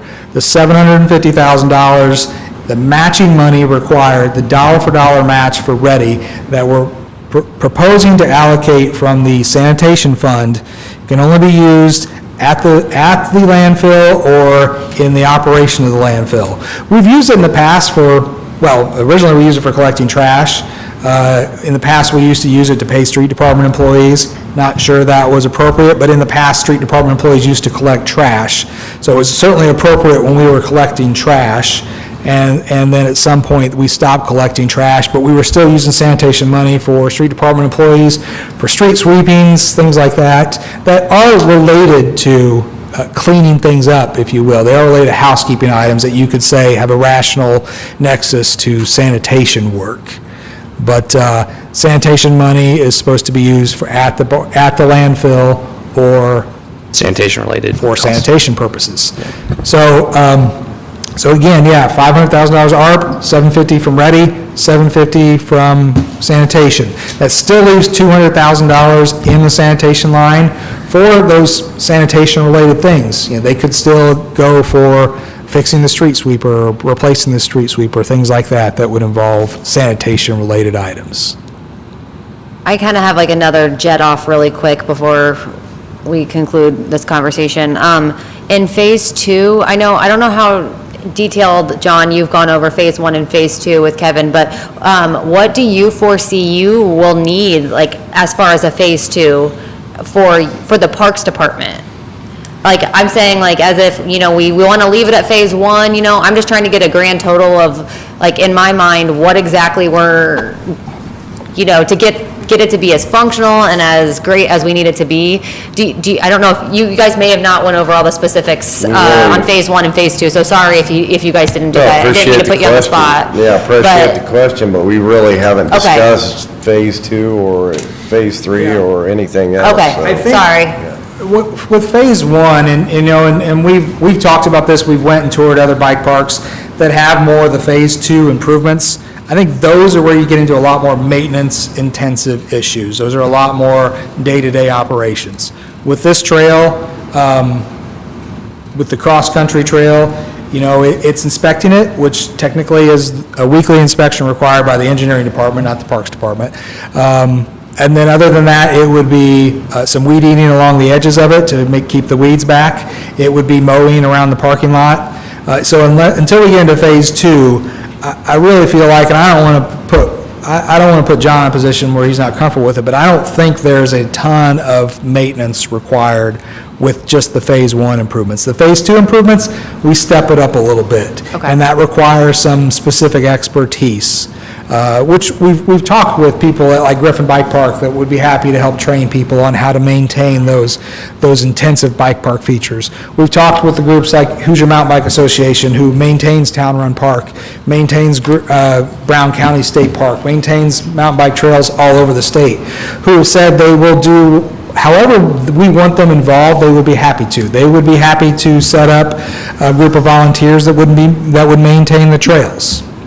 They did say the recommended model would probably be a point person from the Parks Department, a point person from their organization that would coordinate what kind of volunteer maintenance operations that were wanted by the Parks Department. And if that is nothing, then what they said they could also do is step back, and they'd be happy to help train Parks Department employees on how to maintain the cross-country trail, which is a lot of just raking, shoveling, not unlike, not a set of skills much different from other maintenance-related items. Thank you. Yeah. Yeah, I have a question, Kevin. Yeah.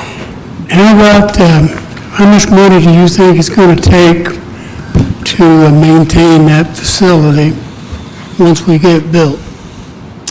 I don't know. I think, in the conversations that we've had, and, I go back to, again, every parks department is different, but in Vigo County, where Griffin Bike Park is, which is really a similar project to this, although it's 200 acres, so it's twice the size, it's 24 miles of trails, not 3 or so that we're talking about now. That involves one dedicated park employee. And that is primarily, I think his budget for the year is something like $20,000 plus his salary. I'm not saying we could do it as efficiently as they do. That gentleman is very much enthusiastic and passionate about that park, and specifically took the job there because he wanted to be working at that park. So I don't know if we have that person per se, but to put it in perspective, that's one park manager employee and about $20,000 of expense a year managing a park that's over twice as large. And my other question is, how do you, in 5 or 6, 7 years, how do you create the money to pay for those kind of repairs? Well, I guess the question, How do we do that with the other parks? I was Steve? going to say, I don't want to answer a question with a question, but, our parks don't make money to cover all the maintenance expenses now. I mean, our pool, obviously, and John can speak to this much better than I can, obviously is a revenue generator that I believe covers the operation of the pool, but I think a lot of our other, maybe I'm speaking, I guess, from my soapbox here, but, we don't build parks as money-making opportunities, right? We build I parks didn't to ask you, so provide. we're making money, how do you just maintain it? Well, I mean, do the parks today make money that cover the cost of operating the parks? They maintain what they get, that's right. I didn't realize the parks were self-sufficient. And that's great. I think they don't make money. I didn't say they did, I said they pay for what they're doing. No, they don't. We have a park levy that we use to pay all the we don't generate people walk around Memorial Park. We use city property taxes to maintain our parks. I understand that. The pool covers its operations, it doesn't cover its financing. We had to finance to build the pool, but parks are not a money-making endeavor. I didn't say I they think he just were. wanted to know how much it's going to cost That's right. and what the budget would increase in 7 years or something like that. And, Because I was That's a going to hard point thing out, to we tend think to about. give the Parks Department unfunded mandates that they have to deal with, and we don't fund the soft costs going on. well, Kevin just said that this first phase here is going to be minimal. He said the next phase is where it's going to cost more, but, That's a decision for another day. that's not for tonight's. Again, I guess I can't speak to what should be budgeted. We also have $20,000 from the CVB for the next 5 years committed for maintenance, so Yeah. there you go. Additional discussion? That was fun. All right, next item is Resolution 2023-07, additional appropriation from the sanitation fund. Rob, can you read this, please? There'll be a public hearing now, sir. Yep, that was all just discussion, then this will be a public hearing. We'll open up on the resolution. Thank you, Mayor, Council. Resolution 2023-07 is for additional appropriation. Whereas it's the duty and responsibility of the council to maintain fiscal integrity of the finances of the city, and at times it becomes necessary to appropriate additional funds within the approved budget as contemplated and authorized under Indiana law. Whereas it has been determined now as necessary to appropriate more money than was originally appropriated in the annual budget. All additional appropriations require a public hearing. Therefore, be it resolved, Resolution 2023-07 is to appropriate funds for Stone Eater Bike Park. The following additional sums of money are hereby appropriated out of Fund 6601, the Sanitation Fund, in the amount of $750,000. Okay, thank you, Rob. Resolution 2023-07 has been read. This time I'll open the public hearing on the resolution. If you have any public comment, please step forward. State your name for the record. My name is Jerome Harris. I live at 2305 Windhaven, which is not very far from where this park is going to be built. I know I'm a lone voice in the wilderness because I placed some information on the internet and was shot down because I real late to the game, apparently, because this has been going on for a long time, and I wasn't even aware of it. I would be pretty certain that probably a large majority of the Lebanon doesn't know about it either, or they don't care, which that's neither here nor there. A couple of things that bother me about this whole deal, and I know that there's nothing I can do about it, but when we talk about these funds and these gifts that we're getting from the state, whose money do you think that is? That's my money. Everything that's going into this project has come out of my pocket. Okay, I'm minuscule compared to what other people pay, especially since I've retired. But I think we lose sight. I get so confused when I come in here when we talk about 200,000 and 500,000. It's just mind-boggling to me. And I understand you guys deal with this apparently on a fairly frequent basis. But this particular project really bothers me. I've driven out there. After that last meeting, that night, I went and drove out there. And I kept thinking to myself, how in the world are people going to get here? If they close 52 Exchange, which apparently they're supposedly telling us where the new exchange is going to be, it still hasn't come out. I guess it's still a big secret. But if they close the 52 Exchange, which is right beside my house, how are they going to get across 65 to that park? They're going to have to go across 300 with all of that going on with Lily too? I don't understand how we're going to get out there unless you load your bike on a car and you drive out there. I don't want kids going up Whit Road and across 300 on their bikes. The whole thing just doesn't make sense to me. It's not really in the city. This was a county problem to start with. Then somehow the county threw it to the city, and then the city got stuck fixing all of this. The whole thing to me is just a little bit crazy. I think a bike park would be wonderful. I think it'd be better if it was someplace else. I know I'm not going to stop this. I'm very well aware of that, but I just want people to at least think every once in a while, just say to yourself, $500,000. To me, that's just a lot of money. I don't get it. And I think there are going to be people that are going to look at this later on, they're going to say, I don't know if this was a really good idea. I think the splash park was wonderful. I think making a new pool was wonderful. I think we've done a lot of things to this community that have been very, very positive. I'm just not sure that this is one of the things that I think is necessary. That's just my opinion. Thank you. Thank you, sir. Additional public comment?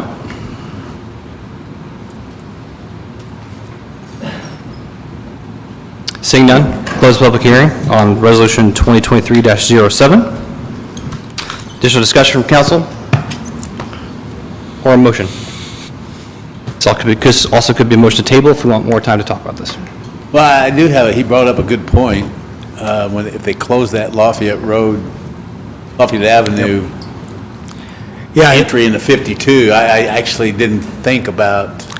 I stepped up because I thought you might want some insight on that. Federal Highway, maybe more appropriately, has not chosen the final location of the new interchange.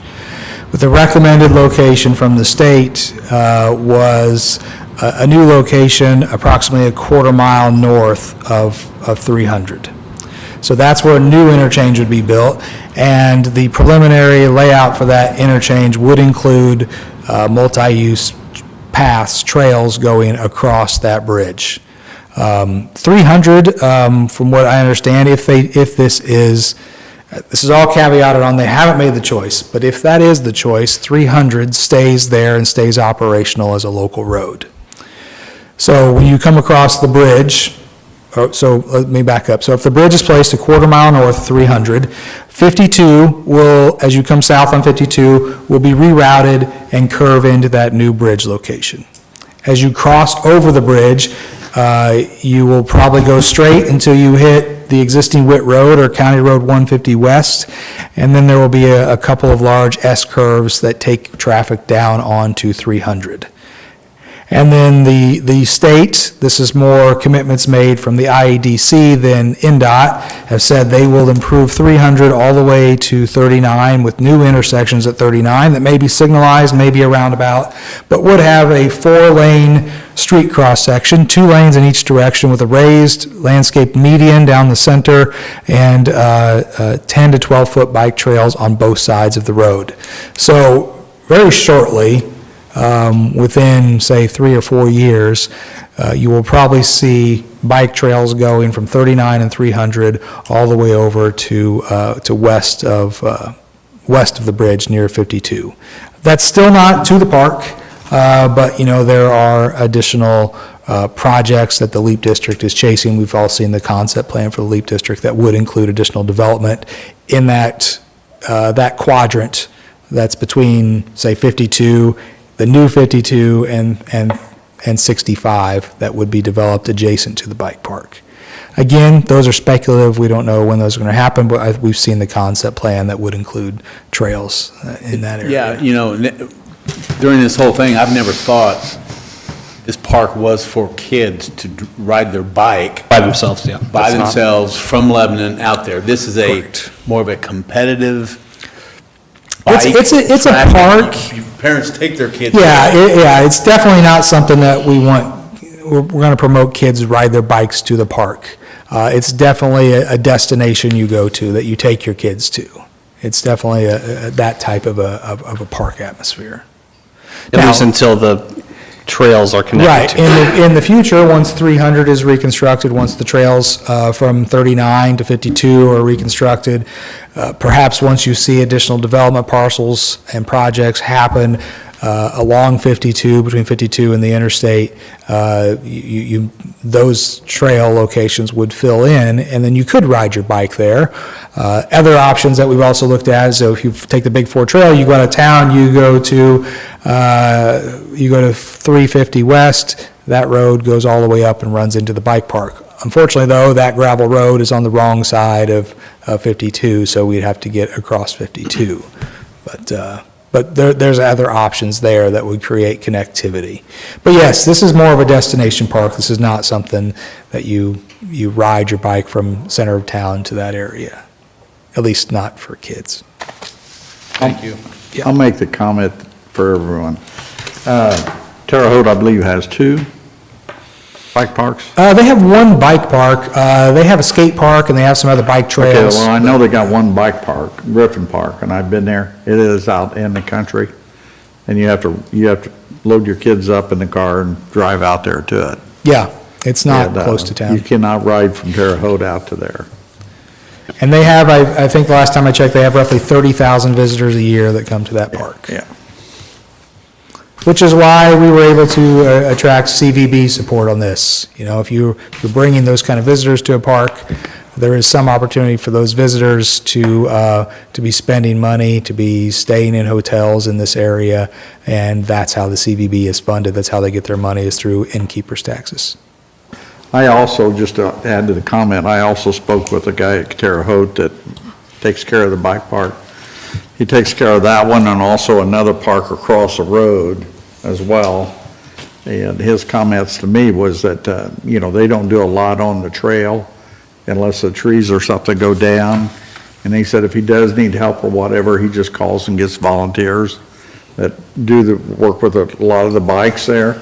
And he said he'll get 3 or 4 volunteers out to help, you know, to do things out there, so. Yeah. That park, the one across the street, is a campground, actually. Yeah. Yeah. Yeah. I'll make a motion. We approve Resolution 2023-07. We have a motion to approve. Is there a second? Second. Second from Sierra. Further discussion from council? All in favor, say aye. Aye. Those opposed? Nay. Resolution passes 6-1. Thank you, council. All right, that concludes what I have for new business. Is there anything from council? Okay, we'll move on to claims. Would entertain a motion concerning the claims. Make a motion, we pay the claims. Motion to pay the claims. Is there a second? Second. All in favor, say aye. Aye. Opposed? Claims are approved. Any announcements or discussion? General public comment? Would entertain a motion to adjourn. Make a motion, we adjourn? Motion adjourn. And a second. All in favor, say aye. Aye. Those opposed? All right, our next city council meeting will be Monday, May 8th. Have a great evening.